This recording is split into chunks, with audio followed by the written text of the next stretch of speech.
Luto na yung ano, baka nakapagluto na si daddy, kakain na kayo.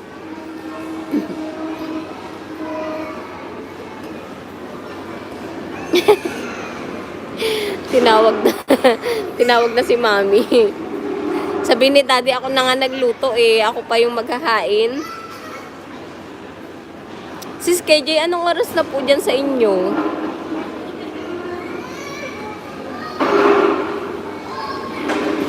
Saang ano nga sis? Okay po, late lunch. Pareho tayo yung lunch ko, ano din, late na rin. 6:30, 2 hours lang pala yung ano, yung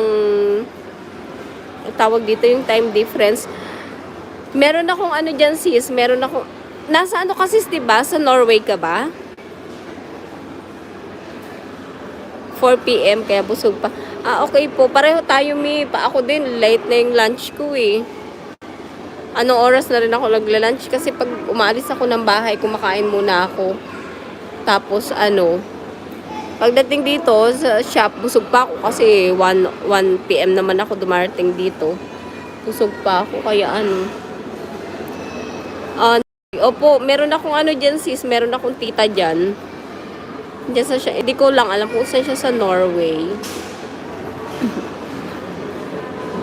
Meron din siyang dyan, yung husband mo ba sis taga dyan?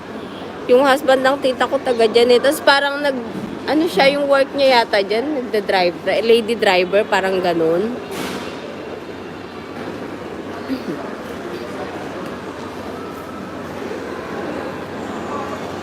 Okay, sana all. Hay ako kailan kaya ako makakapag-asawa? Kailan kaya ako makakapag-asawa? Tsaka, tagasan kaya yung swerte ko? Tagasan kaya yung swerte ko? Pareho kayo. Yung tita ko taga dyan din yung niya, yung husband niya. Tapos, may anak na rin sila, dalawa yata.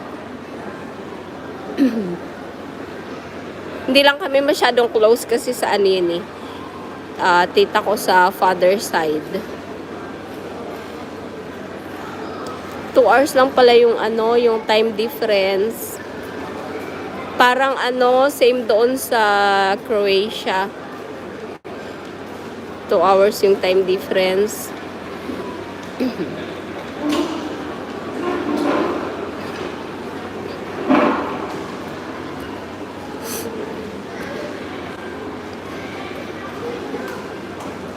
Okay. Okay po.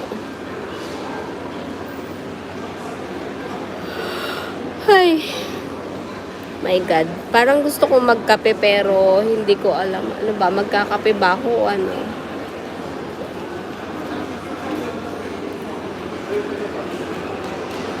Masyado na akong addict sa kape.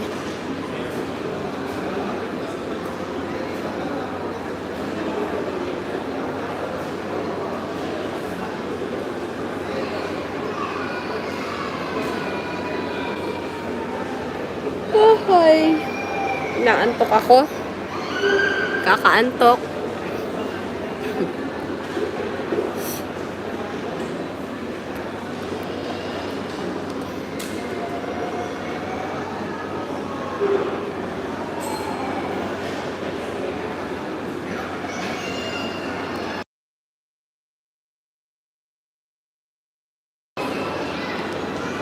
Wala na si mami, kumain na. Nagalitan na ni daddy.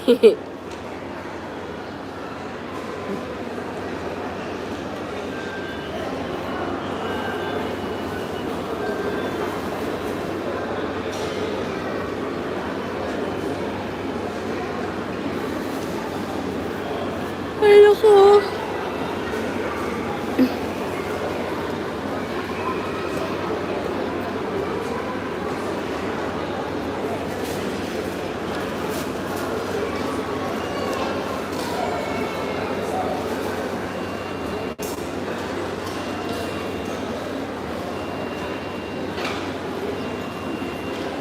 Edsy Tours, mega loud shout out.